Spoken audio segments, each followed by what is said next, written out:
After a few days, after separating myself from Nick, he one day woke up just by himself, because I got this report from Pastor Priscilla and Alex. And he went to Pastor Priscilla and Alex's residence in Lurambi, right from Dukamoja, near center. He availed himself for prayers. And Pastor Priscilla and Alex said he was there by 6 a.m. at their residence seeking for prayers. So they did the prayers to him. They prayed with him. And he confessed, saying that I am his wife and he loves me. And nothing will keep him from his wife. He was apologizing.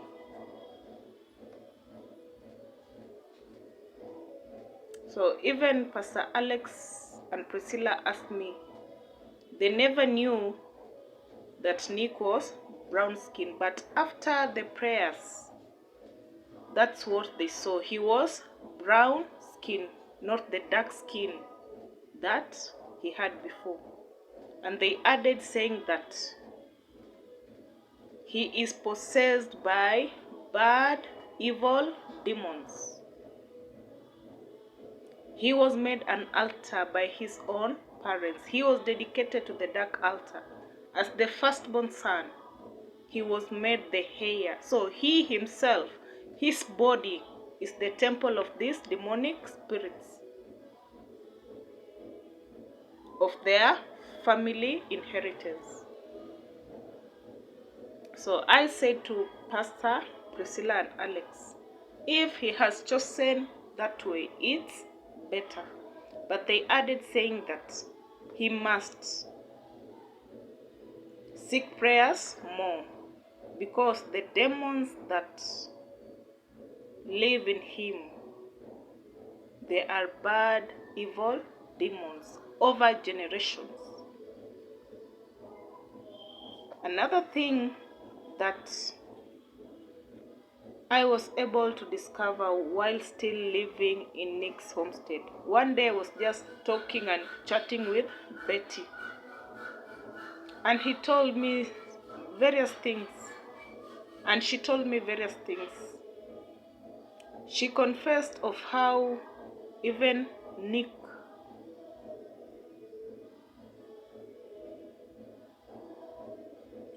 was involved in illegal money, the printing and handling of illegal money. And while she was telling me all this, I was being reminded of the day that I was in Busia when some 2 men came looking for him, and they talked outside. These men, during that conversation that they had with Nick outside, it was in darkness. It made me wonder what they were doing and what they were chatting. I didn't feel free. I froze when I saw this man. So I was being reminded of that thing that happened at that time. Busia is the border, and there are many illegal activities. And also the group that Nick hanged with,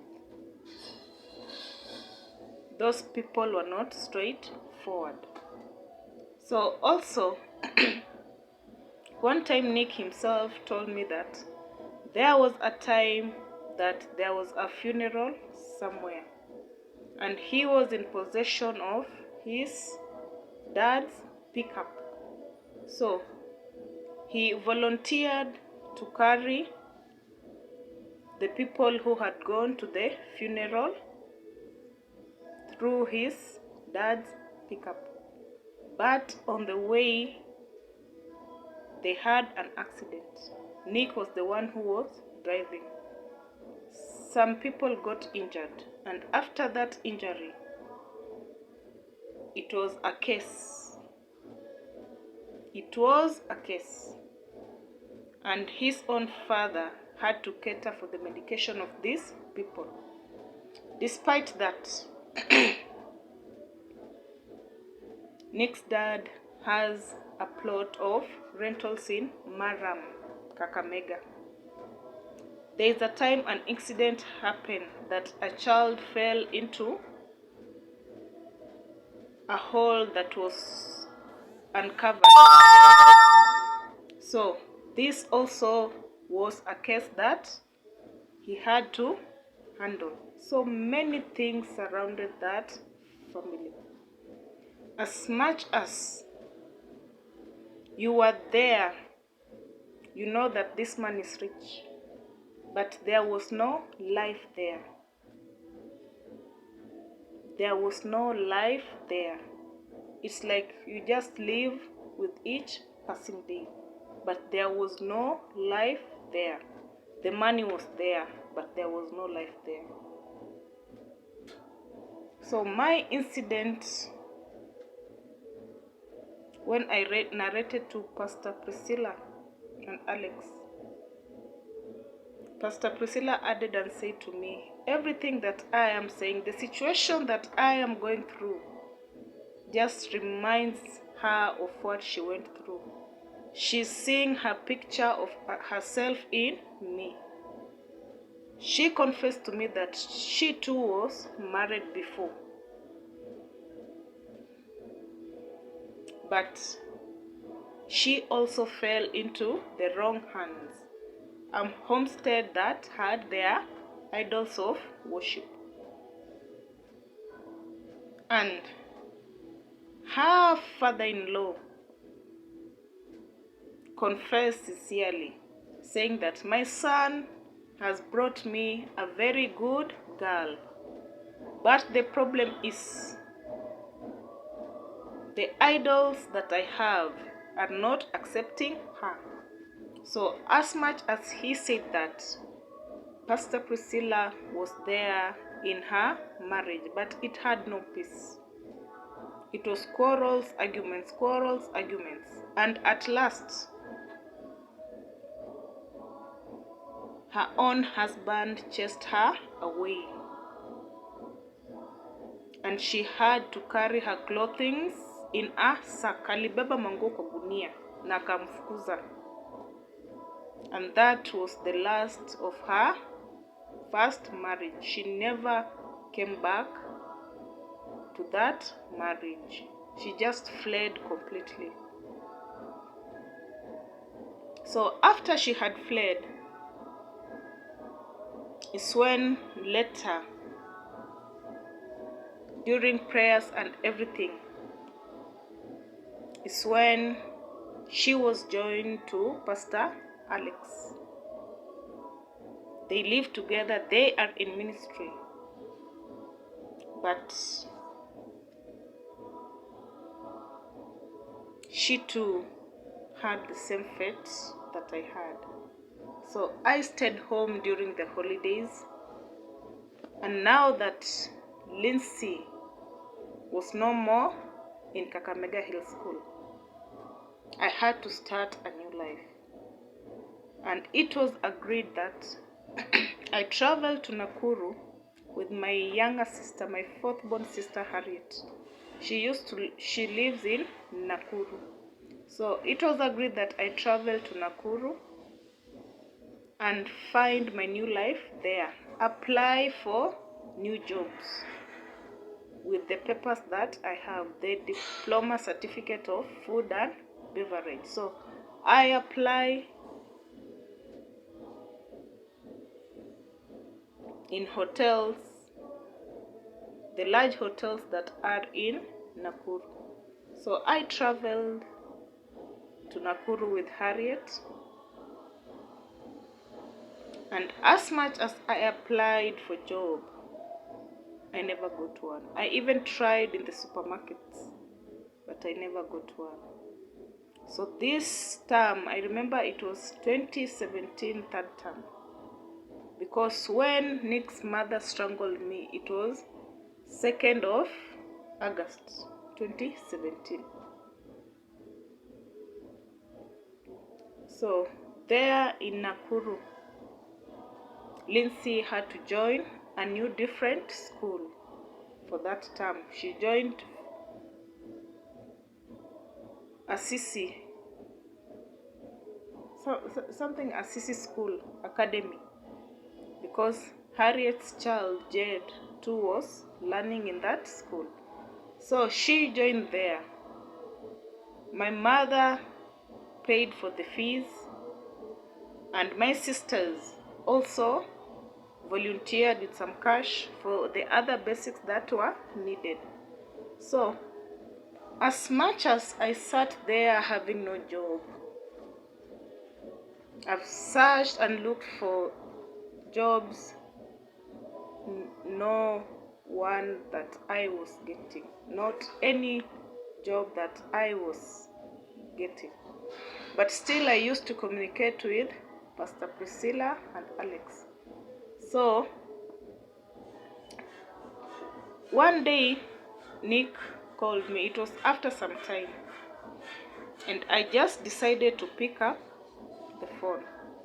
So he asked me where I was, and I told him I am in Nakuru.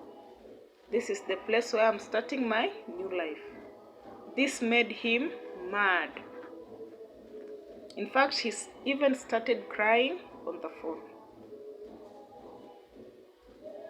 So after some few moments, Pastor Alex and Priscilla called me and said that they have been called by Nick, and he was crying, asking them, why did Linda has to leave me? My other name is Linda, and it is in the ID, but the home name that many are used to is Linda. So some are used to Linda, some are used to Anne. So he was asking them, why did I have to go to Nakuru? And I remember this night Nick wanted to take poison and end his life. So I was advised by Pastor Priscilla and Alex to just talk to him and promise him that everything will be okay, so that to give him hope. So I had to do it, and them too, they continued praying about it. So in the end, he never managed to take that poison. So in Nakuru, now that I had no job, I used to think much, and sometimes I saw myself as a burden to my younger sister, Harriet, because Mike, her husband, was only operating a motorbike business, and Harriet was jobless, only doing the freelancer work. I used to work and even try to find jobs in salon, but I never found one. So I just started thinking, changing my mind, and I said it's better now that I know how to plait. Let me just do the plaiting, making people's hairs. And at this point I decided that because this same year there was the retirement party of my mother that was meant to happen in Mabanga.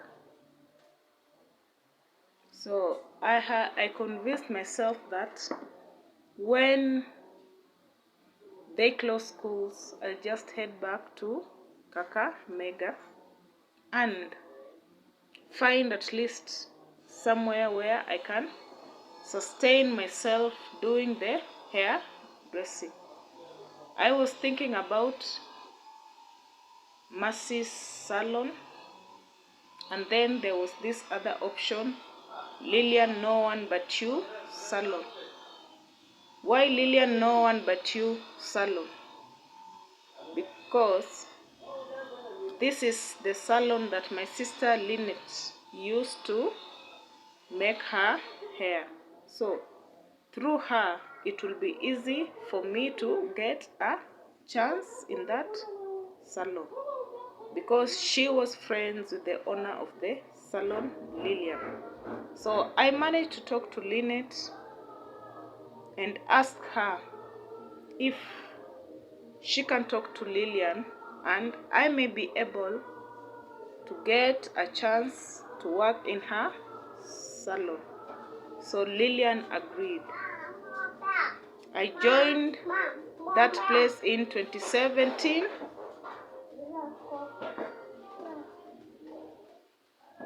It was in 2017, December, towards the end. That was after I had traveled back from Nakuru. So I had nothing on my own, just my clothing. I couldn't stay alone, so I had to stay with my sister, Lynette. At that time, she was living in Joyland. So I used to go to work and then come back in the evening together with Lindsay. Now that I traveled from Nakuru and had to settle back in Kakamega, the only school that was in my mind was just to return Lindsay to Kakamega Hill School. So I just did that. I went and saw the director, we talked, and she gave me hope. She said there were even vegetable vendors and they are able to pay school fees for their children. She said that they always bring even 300, 200. Yes, they pay the school fees in small installments, and in the end they are able to finish that amount. So this gave me hope, and I said I'll be working, and with this amount I'll be just keeping, and then every week I'll be paying the amount to Kakamega Hill School, because at that time the school fees was 7,000, because she was now in PP2. So that is what I did. That is what I did. I was managing very well. Lillian understood my situation. So I continued doing that, paying the fees. But one other thing happened. Where Lillian No One But You salon is not located. It is located in Kakamega near Somkem, near Baraka Stores. And this Baraka Stores, the owner of Baraka Stores is a very close family friend to Samson Issa, Nick's dad. And mostly when Nick's dad is not away for work, this is the place where he normally rests during the day with his friends. He sits normally there. So I will work in Lillian No One But You salon. I met him, but there were no even greetings. And the same thing opposite Lillian No One But You salon. There used to be a survey office belonging to Rama. This same Rama is a friend to Samson Issa Kishebo, Nick's dad. So I used to work there.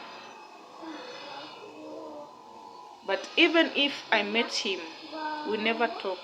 We were just looking at each other as if we never knew each other. That was the life that we had. So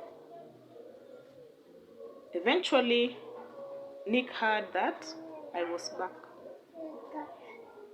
So he started coming to greet me, and in the excuse of she just want to greet her daughter Lindsay. I never prevented him because I knew he has that right. But when I looked at him, he was completely messed up. He was completely messed up. Like a, a person abandoned. Even his own family. Like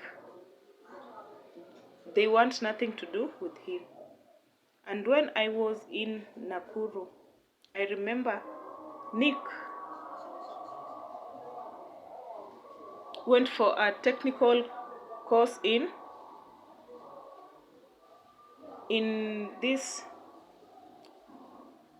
the grader jobs, the graders, bulldozers, these heavy equipment vehicles that are used for the construction of roads. So he went for this course. I remember this, he went after